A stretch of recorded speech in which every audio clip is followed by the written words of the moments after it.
Well, welcome to the Art of Photography, brought to you by B&H and Skylum Creative Luminar. And I'm your host, Vanelli, the Director of Education for Skylum. Now, our topic today is the art of travel photography. And I have one of the most incredible photographers and educators to help us with this topic today. Please welcome Scott Kelby. Hello, Scott. Hey, V. Hello, Mr. Vanelli. Nice to see you. So, people, when you're watching this, just imagine like you're sitting with good friends around just, like a coffee table, and in some places you're asking us questions about travel photography. So we're trying to keep it as casual as you want it, but please make sure you ask questions because I mean, Scott, I can't tell you how many times have I always asked you a zillion questions coming up through for the last 20 plus years. I know, but so many of them have been based on state capitals that I don't know if it's really going to be that interesting to this crowd. I don't know. So, well, you have an incredible presentation for us. So I'm going to let you take over and share us. Well, thanks, V. That doesn't put any pressure on me. All right, I'm gonna share my screen here. It's going to take just a second for it all to work, because it's only 2023 and the technology isn't 100%. So hang on, don't move, don't breathe, don't make a sound, and we'll see if this works. Are you seeing my image full screen? Yep, we got it. All right, let's go. All right, so Mr. V, my friend V, you may know him as Vanelli, asked me to share some travel photos. And this is one. This is a travel photo. And so I have a number of them we're going to go through, and we'll start with this one. This one was taken in the middle of nowhere, Guilin, China, and so we hired a fixer. Now, if you're not familiar with what a fixer is someone that you pay to get you access to places and things that you would not normally get. And so a fixer will get you in. For example, I was in Rome and we hired a fixer. And I meet the fixer and she says, okay, our first stop. And she says, we're going to go to this church. And she shows up. We show up to a small church in the middle of nowhere. And I don't mean middle of nowhere, it's in Rome, but it wasn't one of the big famous churches and all. She shows up. The priest shows up at the front door, unlocks the door and says, have a nice time. And we walk in and it was incredible. It was unbelievably, it was a small church, but absolutely gorgeous. That's what a fixer does. The fixer gets you into the Royal Albert Hall in London, or the fixer gets you, drives up to a gate that's locked and no one's allowed on private property overlooking the Golden Gate Bridge, and then you just drive right in. So that's what we have here. We have a fixer that arranges the fishermen to come out into this lake at dawn. Getting to this lake is sketchy. So from where our hotel was, you take a bus for an hour, and then you switch to a different bus, a smaller bus. Then you go another hour, then you hike, and then you get on a raft that looks just like these, but with a lawnmower engine on the back. Oh my God. Now picture, it's complete darkness. You don't know where you are. It is early in the morning, complete pitch dark. And you realize at this point, this is probably where I'm going to die, because you're just alone. I mean, if this thing goes over, it flips over, anything bad happens, it's the last that anyone will ever see you. But then you take it out to another area and you hike a little more, and then you finally get to shoot these fishermen, and they light their lamps and the whole 9 yards. Now you do get to direct, and we had a translator there, so we could move them into position and arrange them and stuff like that. And then you're waiting, of course, for the sun to start coming up, which you're seeing here a bit before sunrise. Nice. Now, Scott, you mentioned a fixer. I mean, how do you find a fixer? It's tricky to find a fixer, to be honest with you. When I'm trying to find a fixer, it's a lot of research on Google and Facebook. Oh, one of the best ways I found is to see someone who obviously had a fixer. Like if you see somebody, like for example, a couple of days later, we're in these rice fields, and you see these on Apple TV. It's one of the screensavers where you see these tiered terraces going, going down, and you have this, and they hired 3 local women to wear red traditional outfits and balance baskets on their head for us to photograph. So fixers do amazing stuff, but you have to search for them. So if I saw a picture of the rice paddies with these women walking through there, I'm like, yeah, this is probably set up, So sometimes you can reach out to the photographer that you saw that and said, hey, do you know someone in that area? But it's usually just a lot of research on Google, because you don't want a photo guide. A photo guide is not a fixer. A photo guide is going to take you in Rome to the Colosseum. And then they're going to take you to whatever else you want to see in Rome, but they're going to take you to all the famous places, the typewriter, or, the wedding cake, whatever you want to call it. But they're going to take you to the places that everybody would already find, right? That's what a photo guide. So you don't want a photo guide. You want someone who is a fixer, and that is someone who's connected with the local community. And a lot of workshops will use a fixer, right? So it just takes a bit of digging. Searching for the word China plus fixer doesn't always bring up the thing that you want, so it does. It just takes a little searching around, a little digging. You have to be a little bit of a detective to finally find somebody. And sometimes if you find the wrong person, or even contact a photo guide and say, I need a fixer, explain what that is, they'll go, oh, I know somebody. So you could start with a photo guide, but don't hire that photo guide, because you'll be very disappointed at the places they're going to take you. Awesome. So that was the first shot here. And you want to go on to another one here, V, or any questions about? All right. This one you've already seen. This is the splash screen photo, and this was on a vacation with my big brother Jeffrey. Every year, Jeff and I take it. My brother V. Yep. Every year he and I take a trip together, and it's a lot of fun. And we just go around, and he's quite a good photographer, but he's completely down to his iPhone. He doesn't really take any gear. He has a Canon, EOS body and the whole 9 yards, but he's down to just taking his iPhone.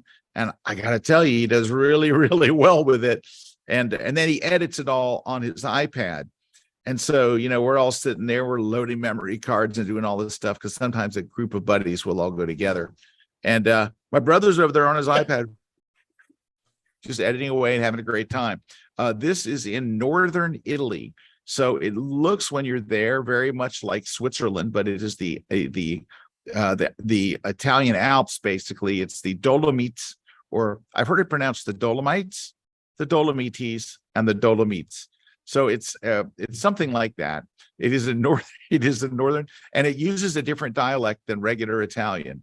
It uses kind of a Italian/German dialect, but it's beautiful. I think it's one of the most beautiful places, and photographers are just kind of getting onto it now.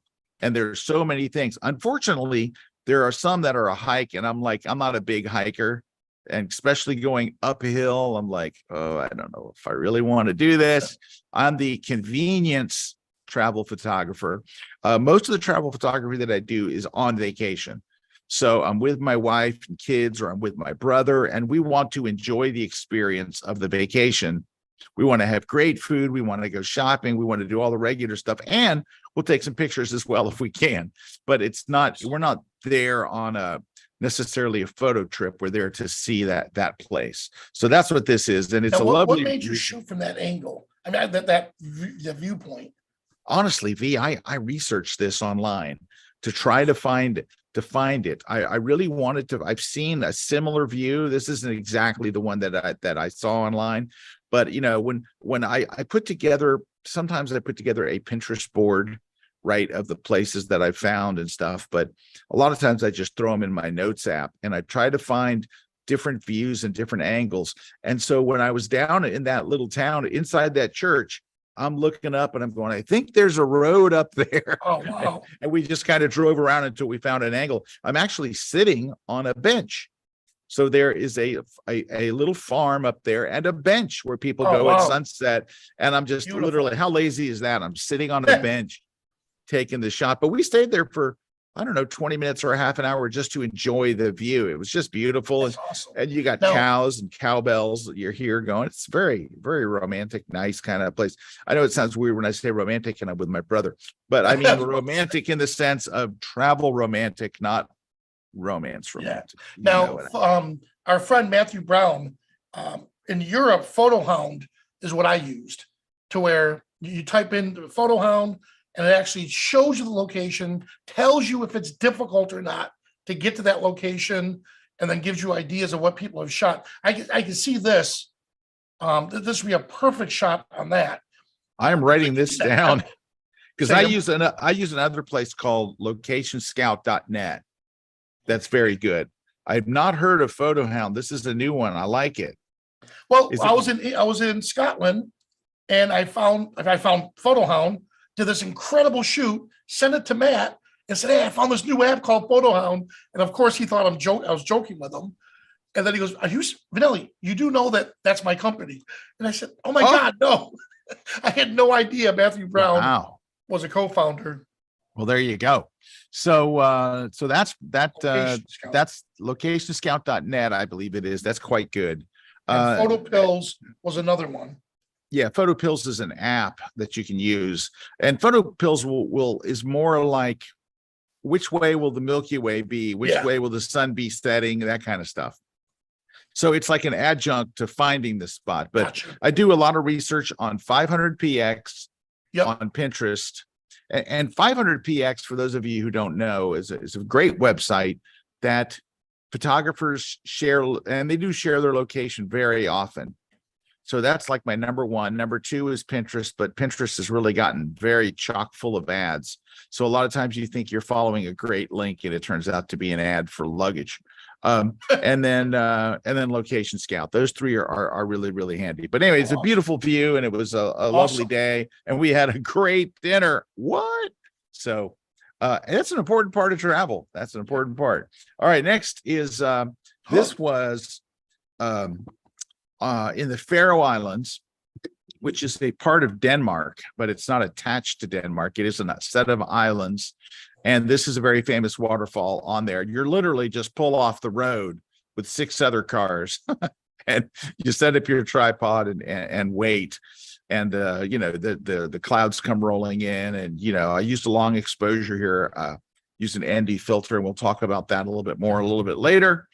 But that's how we got the silky water, on that waterfall. And it was funny because we pulled up with our cars you have to walk down a little trail. I'm gonna say it's a 4 or 5 minute easy flat walk, my favorite kind.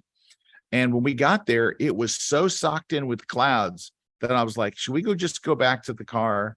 Should we just go back? I mean, it was socked in, Vanelli. You couldn't see that waterfall. Wow. And so we got down there, we kind of got set up, and with it, like 5 minutes later, it just cleared. It's just the clouds moved, and that was it. And it was clear. But I mean, it was socked in to where you could not even see that. It was totally socked in. So let me I have an app here that runs my slideshow. So let me get to that. There we go. All right. So that was it. It's easy to get to. It's not easy to get to the Faroe Islands. The Faroe Islands are kind of in the middle of nowhere. So, but a friend of mine has a cabin. He owns 2 cabins on the world's largest private yacht. All right. It's called the World, and it goes around the world the whole year. And he heard me talking on my podcast of how much like the Faroe Islands were on my to-do list. And he saw that the ship was going there, and he invited myself and my brother, and we flew to Dublin. We flew to Dublin, caught the boat there, and wound up going to the Faroe Islands, which was such a wonderful treat. And it's beautiful. It's very, very nice. And it's very small, but gorgeous, very, very gorgeous. I would say it's like a mini Iceland. It's got a lot in a little area. It doesn't have the level of waterfalls that Iceland does, but it has quite a few. So that was hey, we have a good question from Danny. sure. For good travel photography, can it be done on a regular tour, or should you concentrate more on a photo tour? If for a regular tour, how would you schedule around the regular tour activities? That is a great question. And I can tell you that unfortunately, most regular tours will leave after the good light is gone, and they will return before the good light happens. So you're back at your hotel before you want to be in place someplace great at sunset, and they rarely are. Now you got to realize, like I just did a workshop in New York City, and sunset was 8 o'clock at night. at 8:15, I think your tour is way back at the hotel by then. So getting a regular tour is very, very challenging. However, here's what you can do. You want to get up early, and I'm going to talk about that a little later. You want to get up early before the tour and go shoot. Then you can take the tour. When the tour gets back to your hotel, you need to have a location already picked out for sunset and go there yourself. Take a cab or take a bus or whatever, because honestly, you're going to be you're on that tour. Yep. You're not going to have enough time. They go, we're going to stand here for 15 minutes and shoot the same scene, which is an unchanging scene. They won't stop at some places that you wish they would. You'll drive past some place and you're like, oh, that would make a great shot. And they just drive right past it because they're not really thinking photographically. Now, if you hire a photo guide, they will take you to better places. But if you look at the times, I've looked at them. Yeah. They start at, 9:30 in the morning or 10 a.m. And you're like, well, I start off shooting in bad light and I end shooting in bad light. So you're going to wind up going to a lot of cool places in the worst possible light. Yeah, that's where, if you're going to invest, in my opinion, if you're going to invest that kind of money into a trip, make it a photo tour. Not photo tour. Make it go with an actual group that's going to teach. Yes, for this photo tour that actually teaches the class itself there. Because not only that, you can also ask other people for advice. You share ideas back and forth. Oh, it's all the difference in the world. I do 3 a year. So I've done, I got London in September coming up, but I already have done New York and I've already done Lisbon. And dude, the bus leaves our hotel at 4:45 a.m. We hire a private coach and a driver. At 4:45 a.m. we're pulling out. We're on location. We're set up and ready to go early. We're on location for sunset, 45 minutes before sunset, ready to shoot. We're in the right places at the right times. And it does make all the difference in the world, because if you want to get, beautiful travel pictures, it's like anything else. It's like any genre of photography. Every genre looks great. I don't care if it's product photography, food photography, landscape, travel, portraits. If they're lit beautifully, they look great. Beautiful light is king. Awesome. So, all right, I'm going to roll on to another shot. So this doesn't look like it, but this is taken in Tokyo. And this is a footbridge. This is the cables for a footbridge. And then, of course, I made it black and white and I made the sky dark. And a lot of times I'll do a long exposure to get this look. Now, I have to give some credit here. This style is not mine. And there's a very famous photographer that inspired this shot, not from Tokyo. I was taking my son to a store that makes robots. he collects these robots that you build. And so I was taking him there and I saw this and he and I took a train back out there. So we were on a family vacation and I told him, I said, we can shoot this any time of day because I'm going to make it black and white. I'm going to turn the sky black, which is very, very easy to do. In fact, if you do it in either Camera Raw or Lightroom, you just choose one of the, black and whites that are very, very dark, one of the black and white profiles, and there's an amount slider.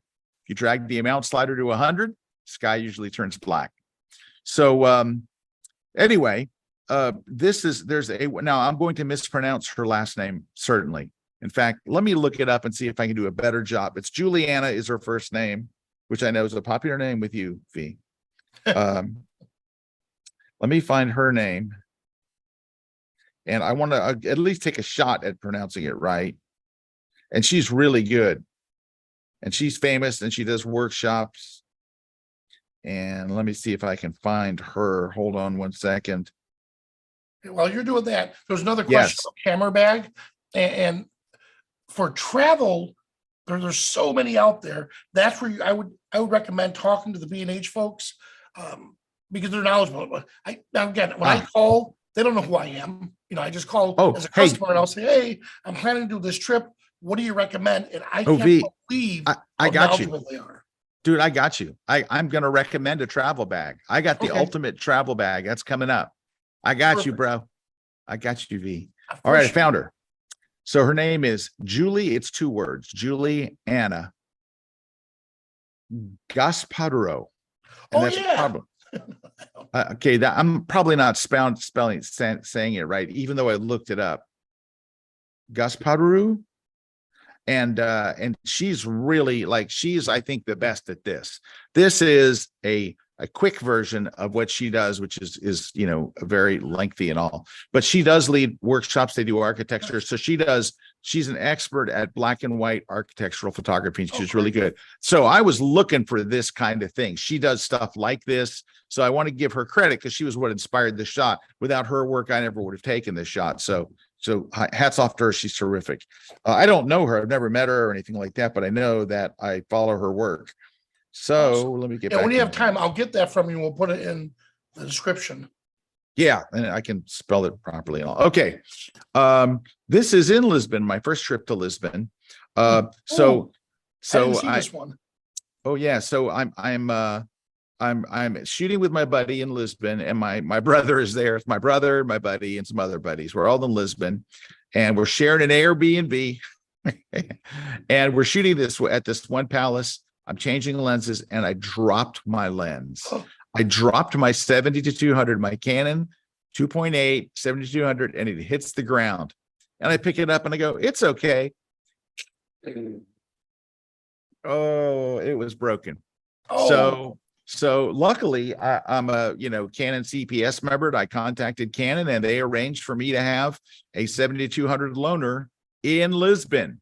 And so my buddy is driving me out to go get my replacement 70-200, and we drive down this street in the middle of the day, packed with cars. But I'm like, dude, we got to come back here because these trolley cars, or trams they call them, are driving on this street, and they're coming down here.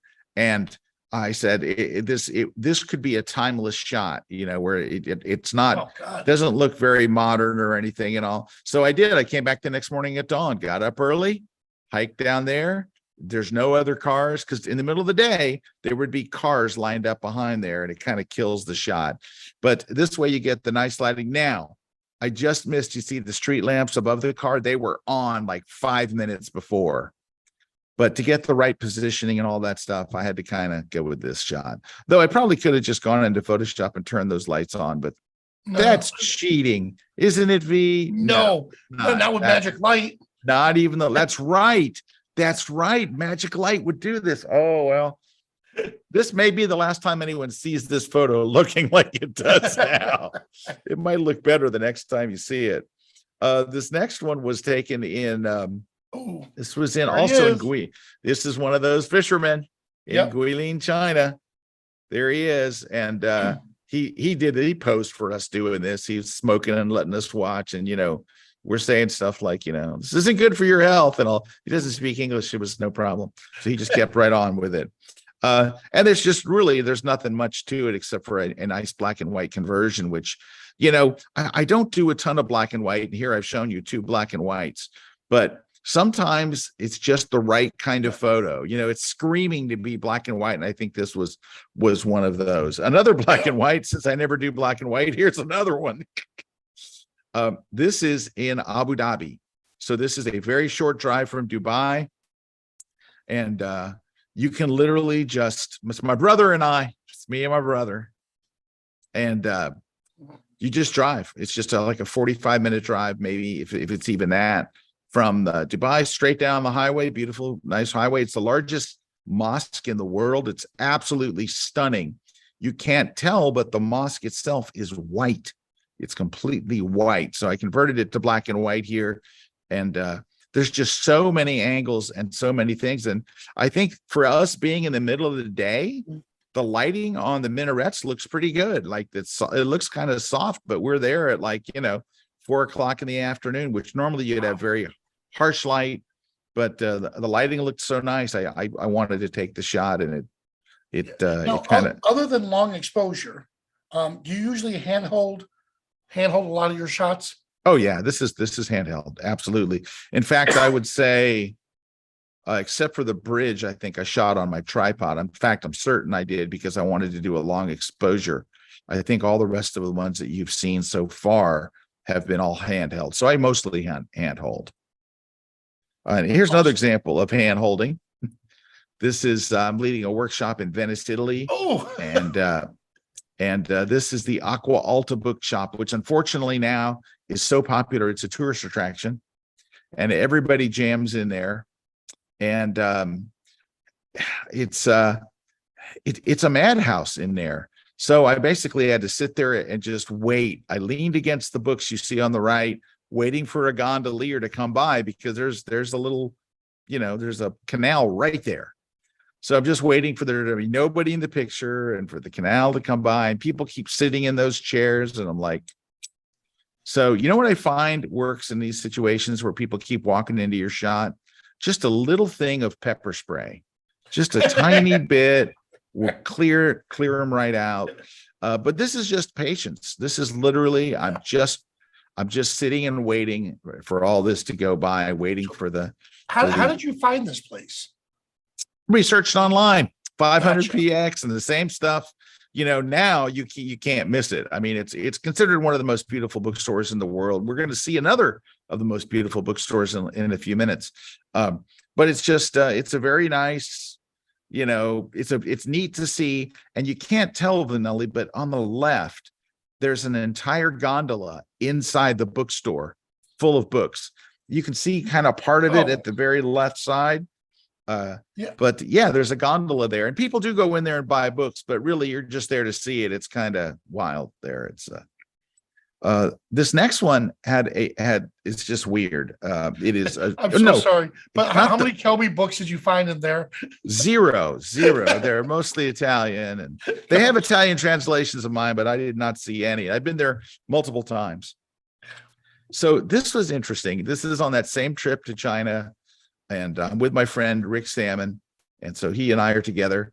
And Rick tells me we're gonna climb up this hill, and I'm like, how are we climbing up? Oh, there's stairs. And I said, okay, how many stairs? He's like, it's about 770 stairs.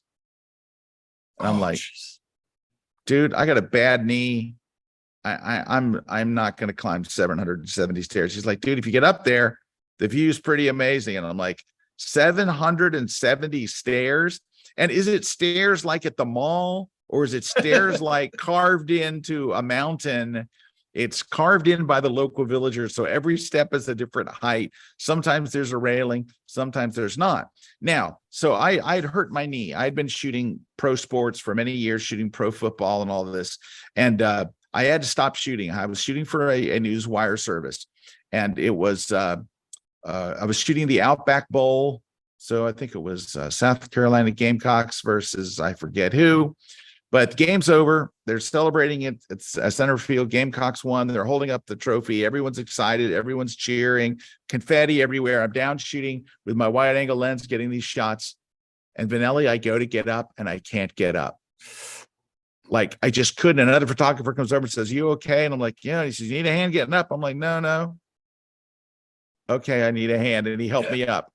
Unfortunately, I realized that was kind of the end of my football career because you gotta shoot on your knees for sports. So I resigned from the workshop. I mean, from the newswire that Monday because I just told him I can't do this anymore. The season's over anyway. So, all right. The reason why I'm telling you that story is because now I'm facing having this hurt knee and 770 steps. But I did it.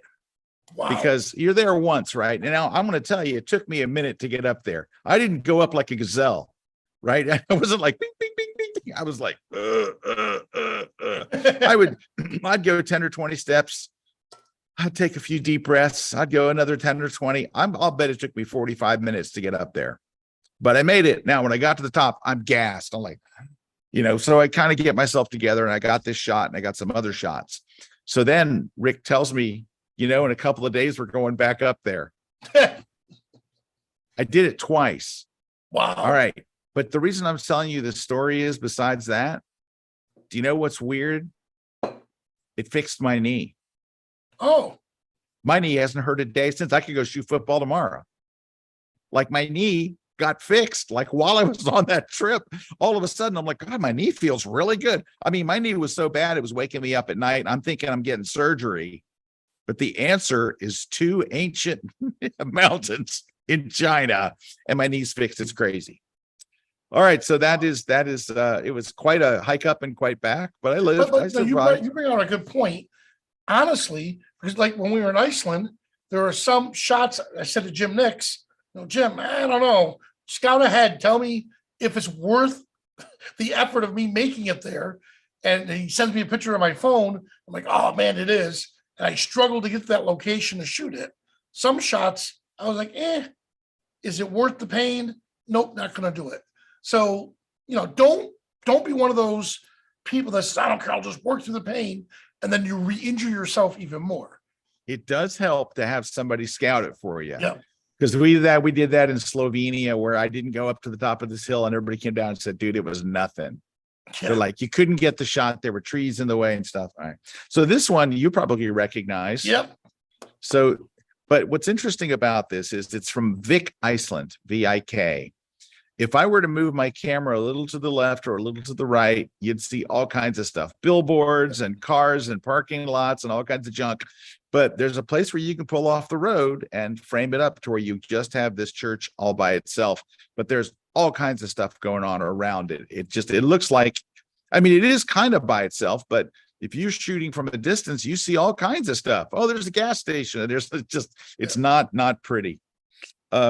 Just a couple more here. This one is from Tuscany, and it's a very, very popular place. I don't normally like to shoot in the day, but this is way later in the day, and it's just a very interesting crop of trees.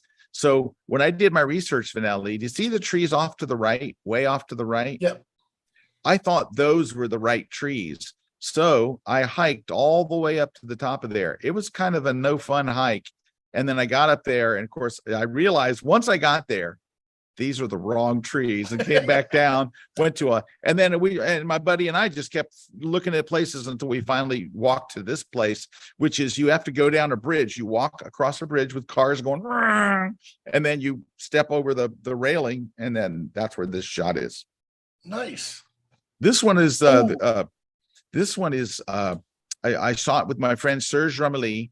So my wife and I went to go hang out. Serge and his wife are friends of ours, and we went to France. And Serge lives 4 hours from here, and he's never been. This is Mont Saint Michel, and he'd never been. I'm like, dude, you live 4 hours from this magical monastery on an island, and you don't go. And so we go out there, V, and you see the walkway to the left. It is raining for 4 solid hours. I mean, raining and cats and dogs for 4 hours from the Charles de Gaulle airport in Paris, all the way there. We get there and the cloud starts to break. And I'm like, let's just make the walk. It's 30 minutes. It's flat. Let's do it. We did it. By the time we got there, look at the sky. So sometimes you just get lucky, but we get there and we want to walk out, because this shot, you only get the shot from being not on the island. You have to be off the island, right? So we start to go out, and there's a big sign, Vanelli, and it says danger quicksand. And so we're like, well, let's go. And our wives are like, no, danger quicksand. We're like, come on, it's not quicksand. We're like, that's crazy, And they're like, no, you're gonna die out there. Oh, come on. And then we got lucky, Vanelli. We look out way out there, and there's some other stupid photographer. We're not the only stupid ones. There were some other, and I go, look, they're not dead. They're not in quicksand. And our wives very begrudgingly gave us the stern looks, but kind of gave us well, okay, but they were not happy. So we go out there, and here's what we found, it's quicksand. So if you stop, you won't go down to your neck like in the movies where you're like grasping for but what happens is you sink down like 12 inches, right? Maybe a foot, 8 inches. But Vanelli, you cannot get your feet out. You're stuck. What happens is we're there at low tide. At some point here, all of a sudden that tide comes in, and they say when it comes in, it comes roaring in like horses, like the speed of horses. This thing, a month before we got there, a woman died out there who got stuck. Luckily, I was with Serge, and so I'm out there shooting, and I put up my tripod, and I'm telling Serge, I go, Serge, my tripod's sinking. He goes like, dude, it's not your tripod, it's you. And I was stuck in there, and he pulled me out. So what we realized is you just keep moving. You don't stop. You put your tripod down and you keep moving. Then you come by and you aim it real quick and then you keep moving. And then you take the shot and you keep moving. You just don't stop. And you don't go without a buddy. I would never go out there. It wouldn't hurt to have two buddies, because if you're buddy and you get stuck, that's where you die. So it's a bit dangerous. The danger quicksand is appropriate. This one is in Norway. I think it's kind of obvious, the Lofoten Islands, which is mispronounced, but obviously pronunciation is not my not my key. Excuse me. And this is a very famous shot. You're shooting from a bridge, and it's a long exposure, which I'm going to talk about those in just a second. And if I ever want to get there, I better start getting to these tips. This is in Prague. We hired a ballerina. She is a wonderful ballerina with the Prague National, the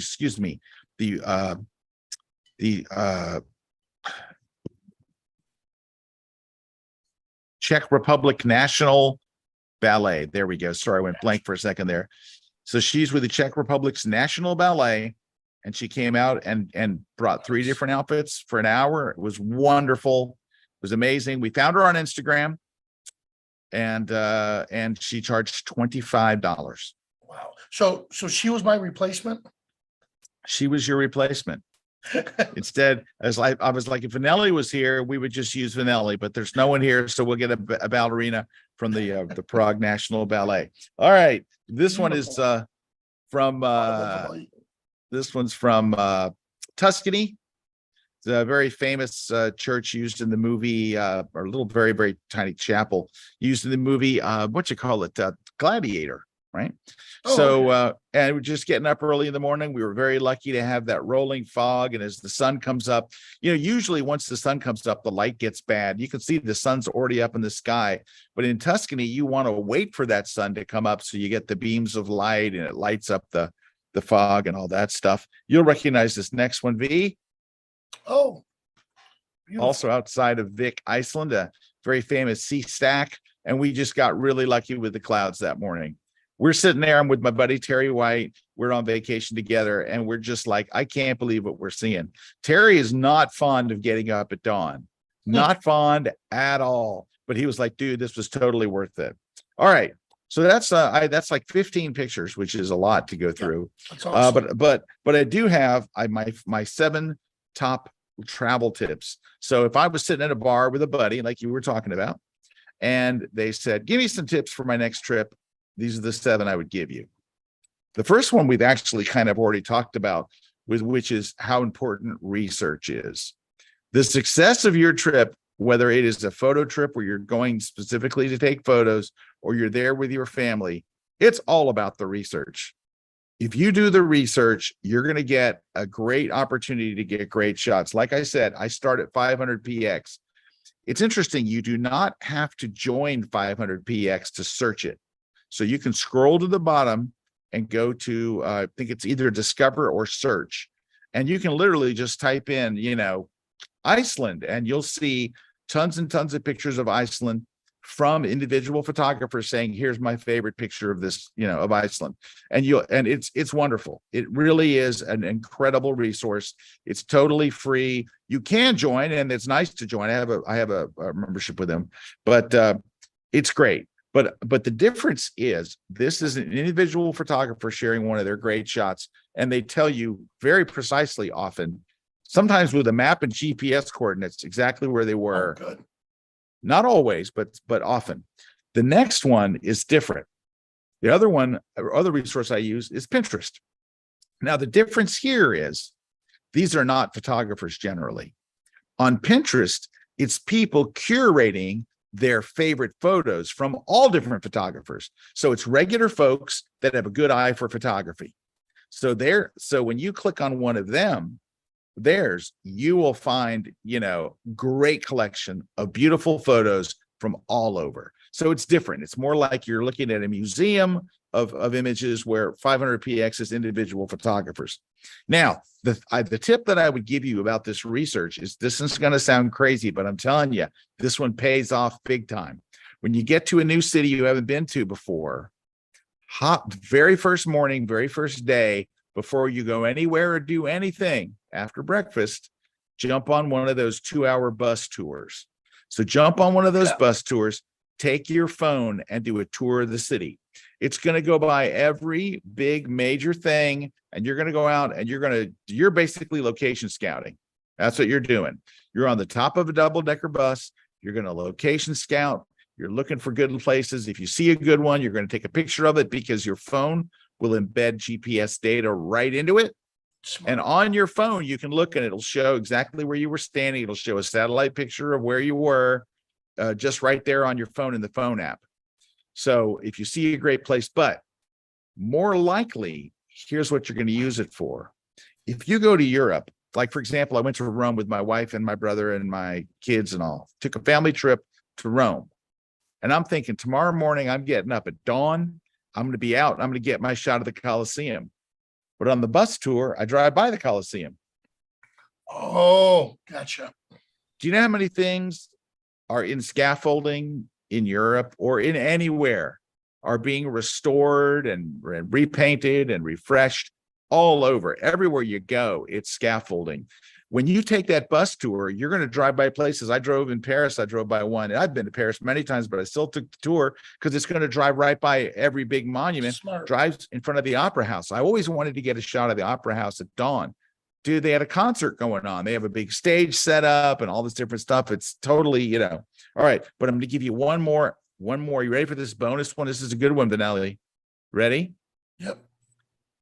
If you, for example, I was in Prague, I wanted to take my group to this church. There's a church where if you use a platypod, you can get this great leading line shot that goes all the way to the church, just like a perfect setup. We're going to get up at dawn and go, but here's why we didn't. I went to the webcam for the four webcams, and I saw the live webcam showed a truck setting up rows of porta potties right in front of the church. It was like they said, we heard some photographers are coming. Let's put porta potties. But it was because there was a 10K race the next morning. So the shot was shot and we wound up going someplace else. Don't overlook any cool place has a webcam out front. If it's someplace that you're going to want to go, look at the webcam before and you'll find out. All right, that's tip number one. So the research is important. Don't sleep on that bus thing. It's really good. All right, you ready for tip number two? Yep. My gosh, travel light. Yes. I would say one of the biggest mistakes that people will make, and if they come on my workshops and they bring too much, they always regret it. Because number one is you want to enjoy the trip.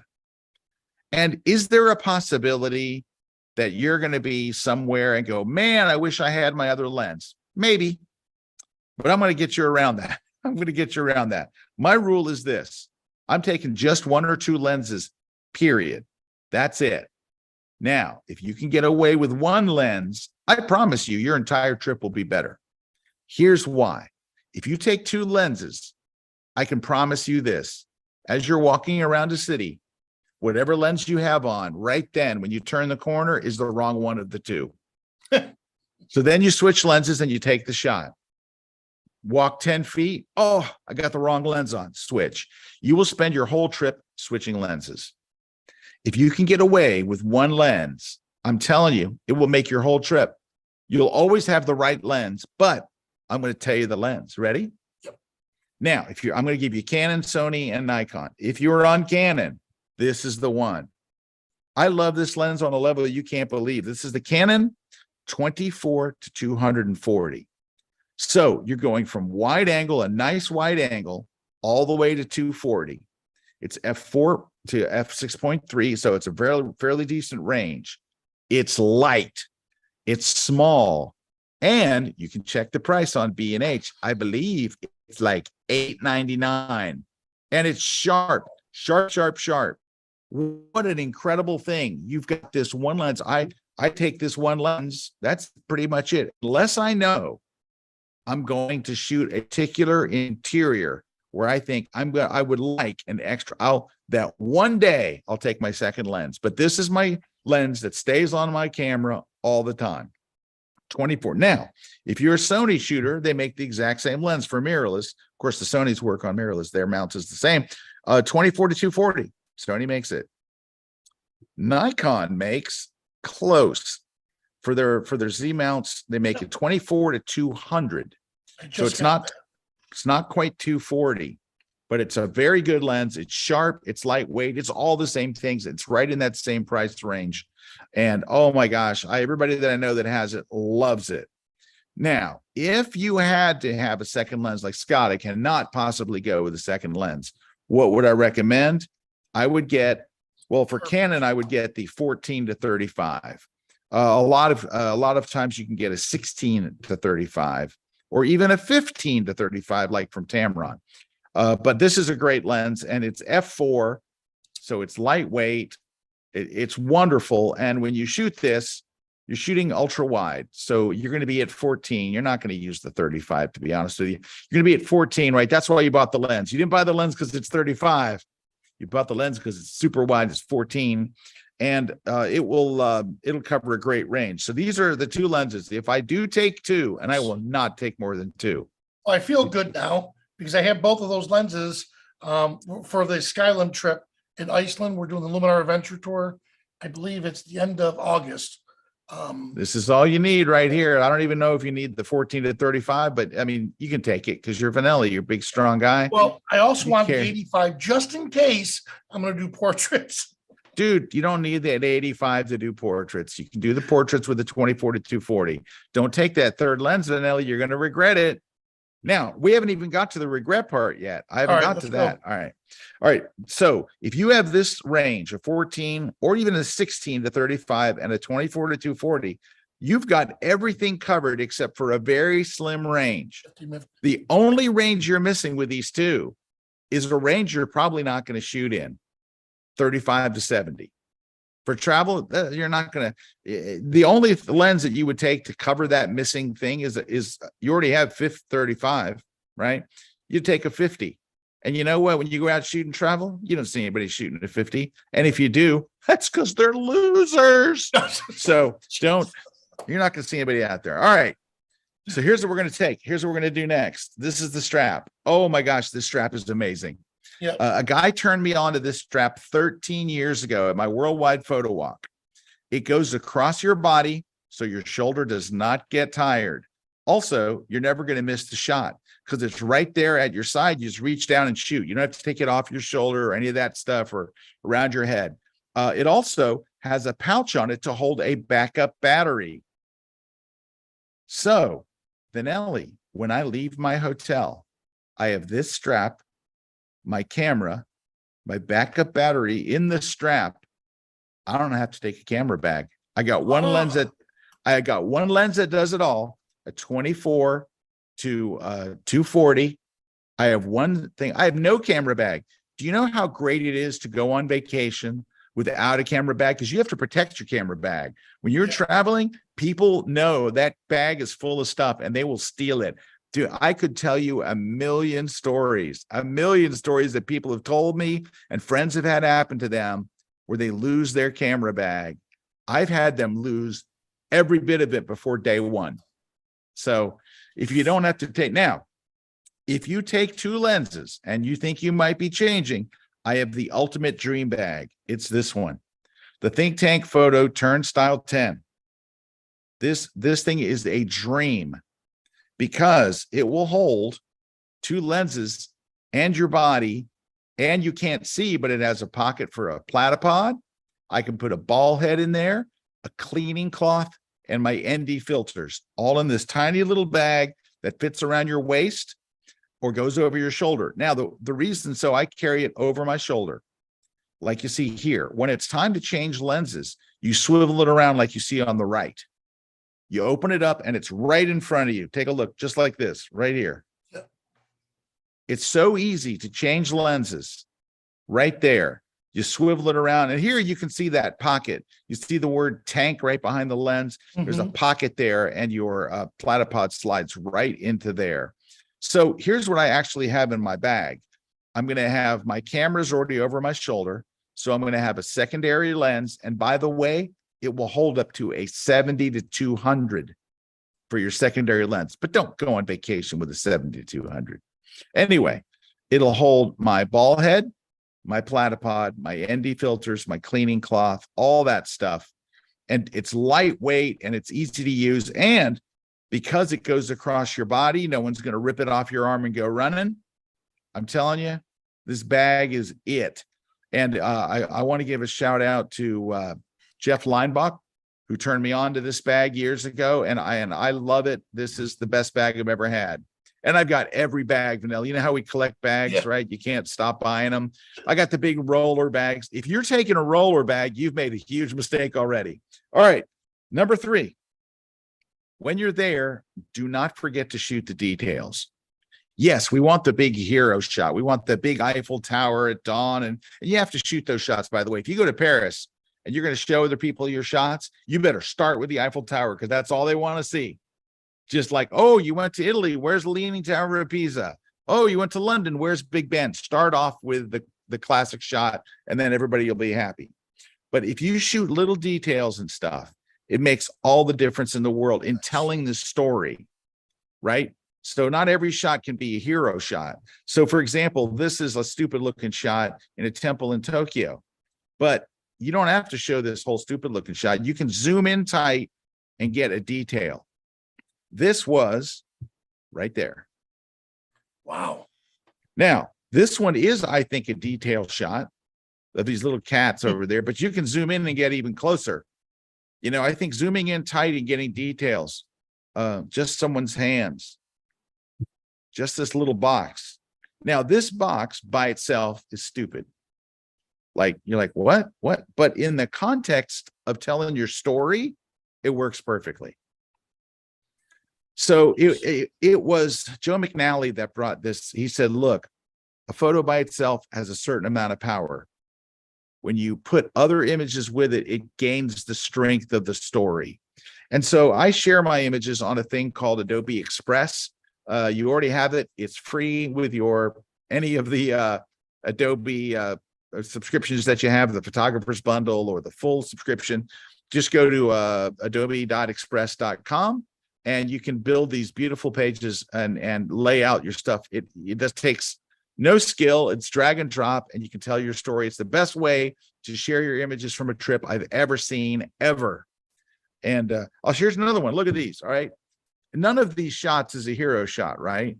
Look, it's the restaurant door. It's the menu written outside. And then it's a French onion soup. Oh, that soup was so good, Vanelli. They're all simple detail shots, but together it tells the story.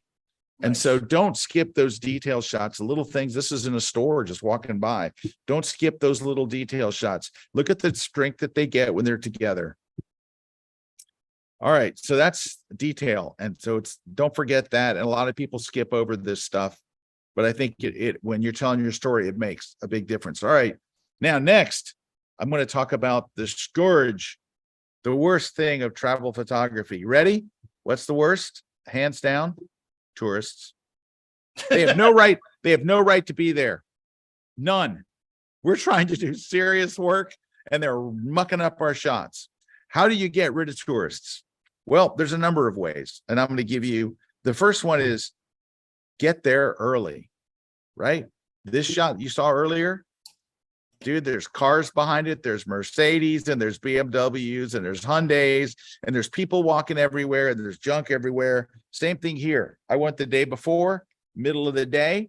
There's probably 3,000 people there everywhere. Vendors, people. Get up the next morning, be the first one in the door. There's just me and this woman right there. Get up early at dawn. There's no boats cruising around. There's no people anywhere. All right. So that's tip number 1 of 4 for getting tourist-free shots. Tip number 2 is take the tour, but take the last tour of the day.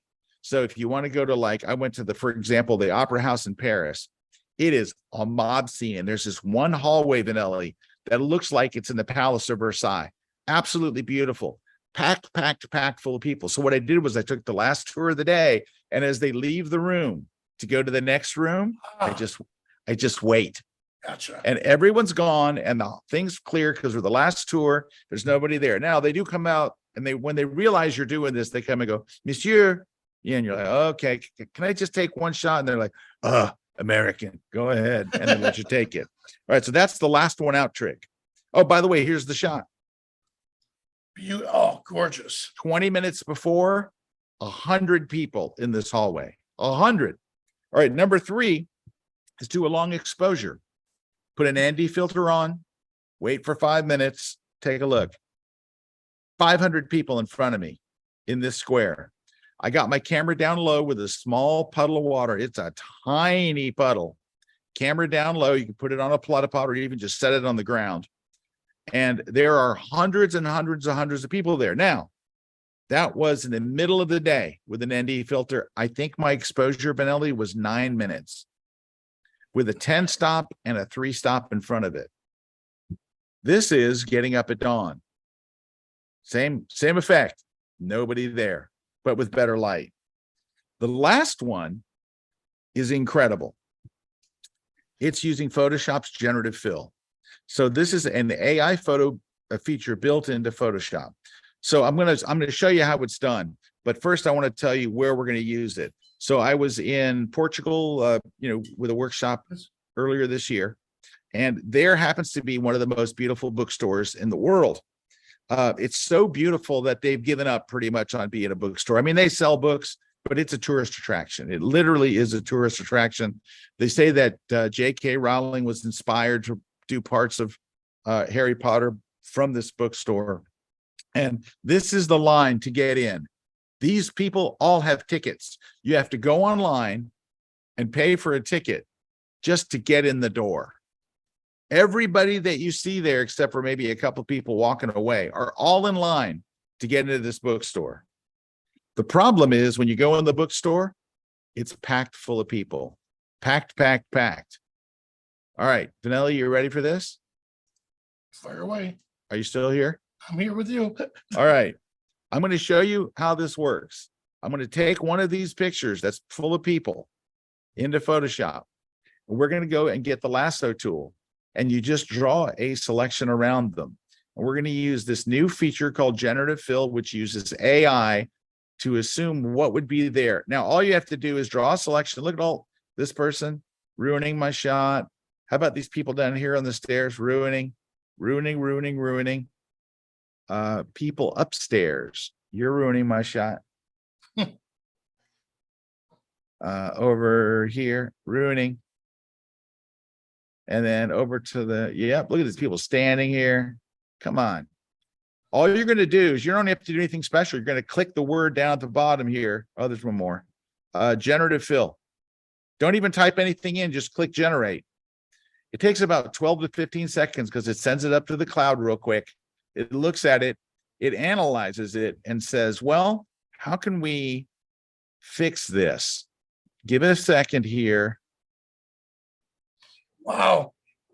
Is that insane? Yeah. That's crazy. That's it. And you have 3 different versions. Look, one, I think the first one looks better, but you can click through 3 different versions and choose the one you like the best. Now that I see that, I see some people in the background that I would get rid of as well. But that's the other way to get rid of people. It's not, you can't always do it, right? But it works in most cases phenomenally well. All right, just 2 more tips, V. Just 2 more. All right. This one is something that a lot of people avoid. They don't do it, and I think they're missing out. You have to take shots that include the locals. I see a lot of people come back from a trip and it's all buildings. It's buildings. Were there no people there? Was there no one there? You know, there are times where you want to get rid of tourists, but getting shots of the locals is important. It helps to tell the story of where you were. You want to see what they're wearing, what they're doing. By the way, everyone under 30 on their phone at all times. Forget trying to get a shot of someone without their phone. This is a selfie I took while I was there. Selfie. I thought it would be fun. You got to take pictures of the people. You got to take pictures of the locals. Now, how do you do this? How do you get the locals to pose? Well, so far, only 2 people have posed for all these. This guy posed. She didn't even know I was taking the shot. Look how happy they are that I'm shooting their picture. They're delighted. Okay. So number one, most of these shots are candid. Most of the people I just showed you did not know I was even taking their photo. But if you do see someone and you want to take their photo, especially in a foreign country where you don't speak the language. Here's the technique I use. I look at them and I hold up my camera like, I'm going to take your picture, but I smile. You got to smile. Vanelli, you got a great smile. This will be no trouble for you. You're going to smile and go, hey, all right. And then you're going to take the shot. Now, you're still smiling. This is fun, right? At this point, you've taken something from them. You've taken their image and you've shared nothing with them. So I turn the camera around so they can see it's their picture, and I slowly walk towards them, not aggressively, slowly go, take a look. And they see it. And a lot of times they'll laugh or they'll go, hey, great, or whatever. So then I haven't spoken their language. I don't speak most other languages. And so I'll just go like, hey, another one. And they're like, yeah. And they take a few more pictures, share the pictures with them. Now, I know photographers that will email them the pictures. If you can communicate, if they speak English, get their address and email them the pictures. They go crazy. And it also sets up the next photographer, right? To have that same experience. Number two is there's a little printer that you can get at B&H. It's a tiny little printer. And if you make prints, if you go to India and you make prints, there are very often times that the people you're making pictures of have never had a portrait of their children. And you take a picture of them with their kids, a mother holding their kid, dude, you'll have made their month. So that's make time to take pictures of the locals. It will round out your travel photography. All right. Number 6, I would take a filter. The only filter I take is an ND filter, a neutral density gradient filter. They look like this. All they do is fool your camera into the shutter staying open longer.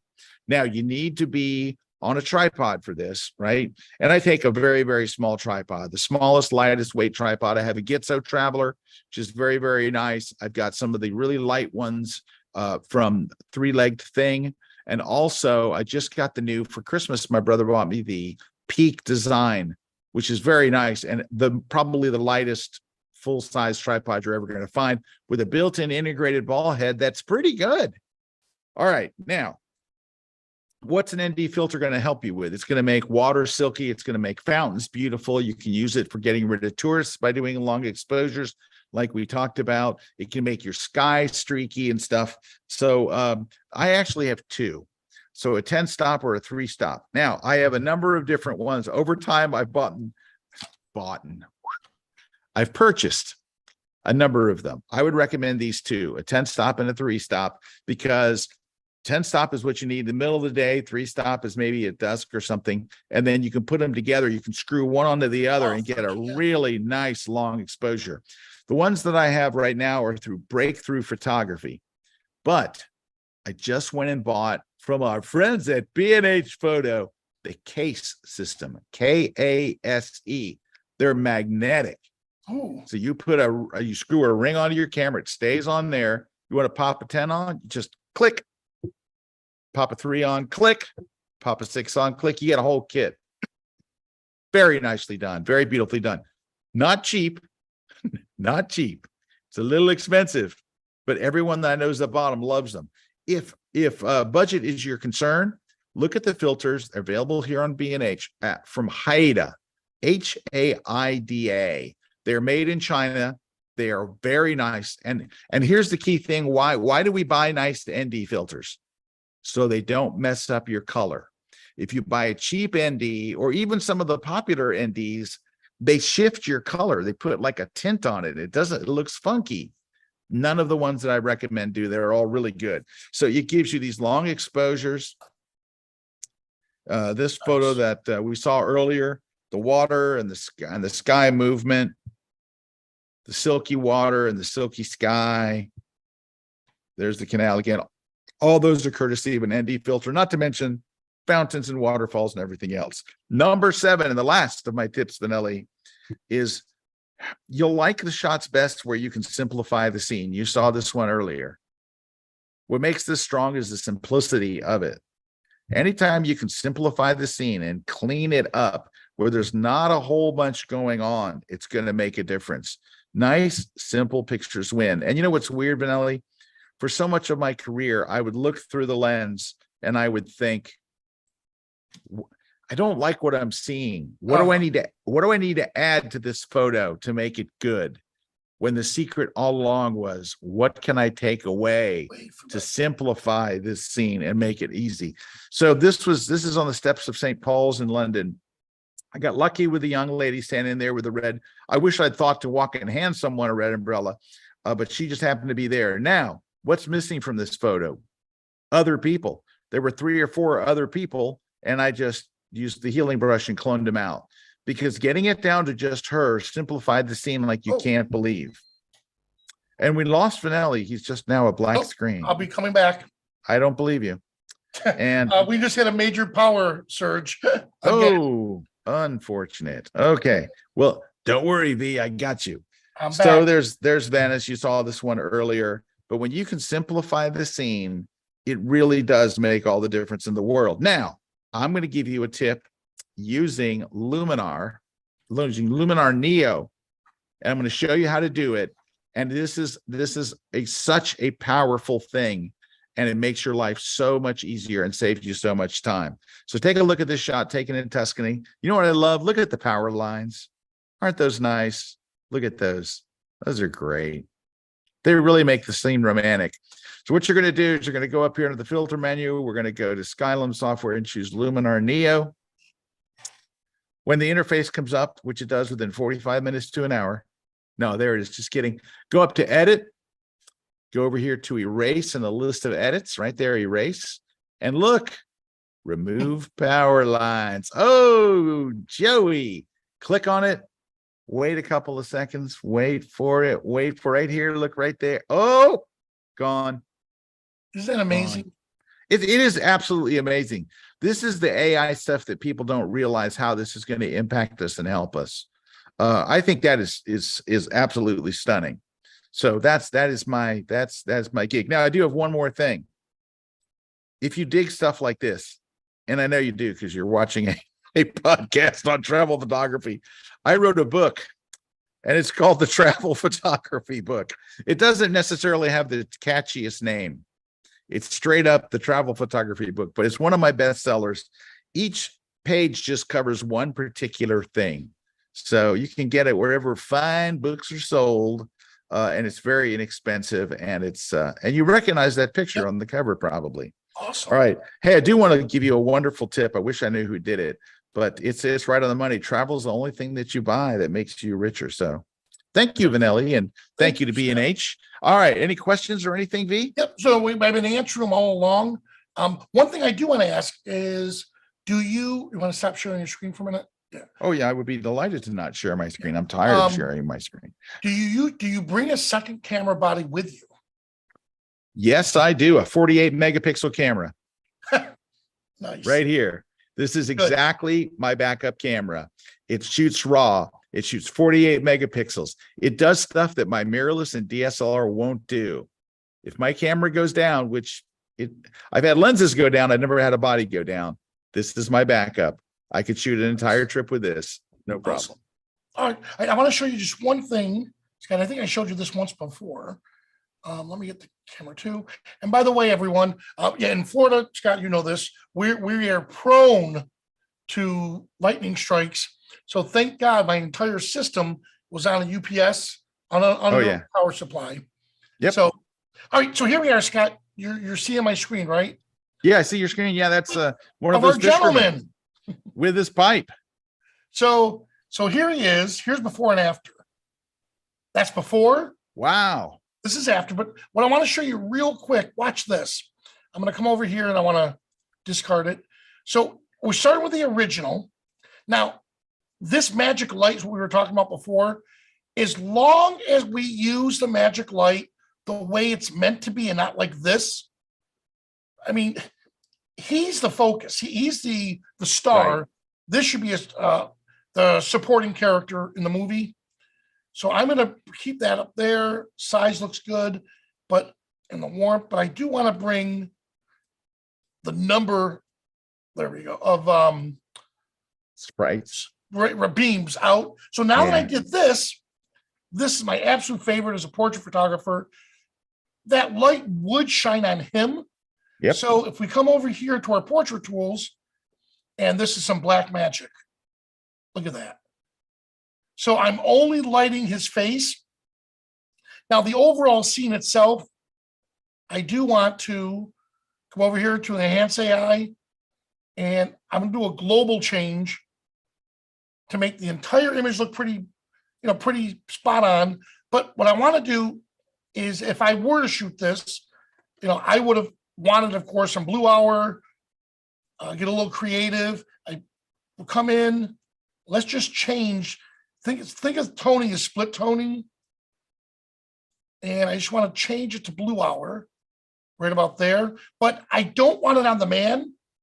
So if I use Mask AI, it's going to analyze the scene for me. And the neat thing about this is it's going to find the man in the scene or the mountains or the sky.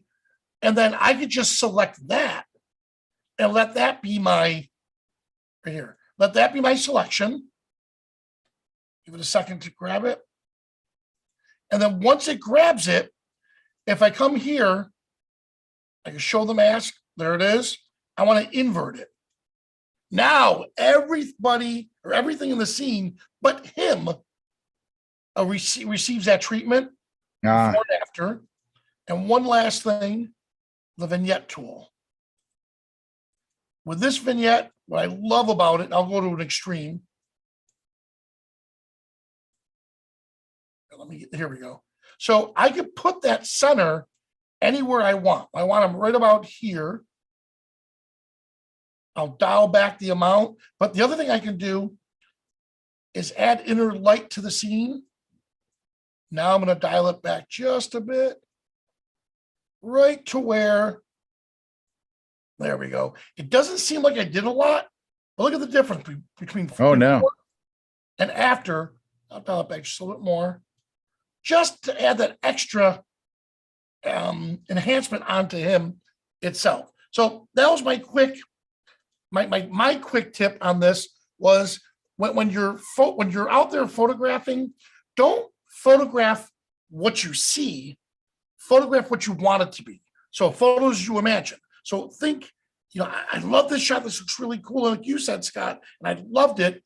Sometimes we're trying to put things in the photo. Well, think, you know what? The absence, what can I do to make certain things are different? And if I could change it in camera, by all means, fix it in camera. But if you can't, like we just did there, I mean, imagine putting an assistant in eel-infested waters just so you can put light on the subject's face. It's not going to happen. So, I didn't realize they were eel infested. Are they eel infested? Yeah, you didn't know that? No. I don't. But isn't it funny? We have the same quote model. Same guy, yeah. Yeah, so him and his buddy, him and his brothers. There's not a lot. There's not a lot of them, bro. No, but I'm sure they're out at their local pub. So what do you do for a living? I'm a model. No, really. Here's my pictures. Well, they used to be full-time fishermen, but that river got overfished. Oh, and that's what happened. They can't make a living as fishermen anymore. Gotcha. All right, real quick before we end, a couple things is, while you showed us what filters you bring, question was, do you ever use a polarizer on the trip? No. Now, and it's because most people misuse a polarizer. A polarizer is for cutting reflections. Yeah. So if you're shooting like a stream and you want to see the rocks in the stream, polarizer is great. Do not use a polarizer for the sky. Yeah. Don't do it. But that's what people do. They use a circular polarizer, and you're way better off to do that in post. You're way better off than using an ND grad. In fact, the only filter I use, period, is that ND. Nice. Well, Scott, hey, I want to thank you so much for taking time out of your busy schedule. Oh, my pleasure. That was fun. To be part of the Art of Photography tour. And I want to thank B&H and Skylum, creators of Luminar, for hosting this. So we have an 8 series, 8 topics that we're going to be dealing with. And this was the art of travel photography. And where our goal is for photographers to get the valuable knowledge and information you need when you're out there shooting. So, well, thanks again, Scott. Thank you, V. And everyone else, thanks so much for watching. We'll see you at the next travel adventure.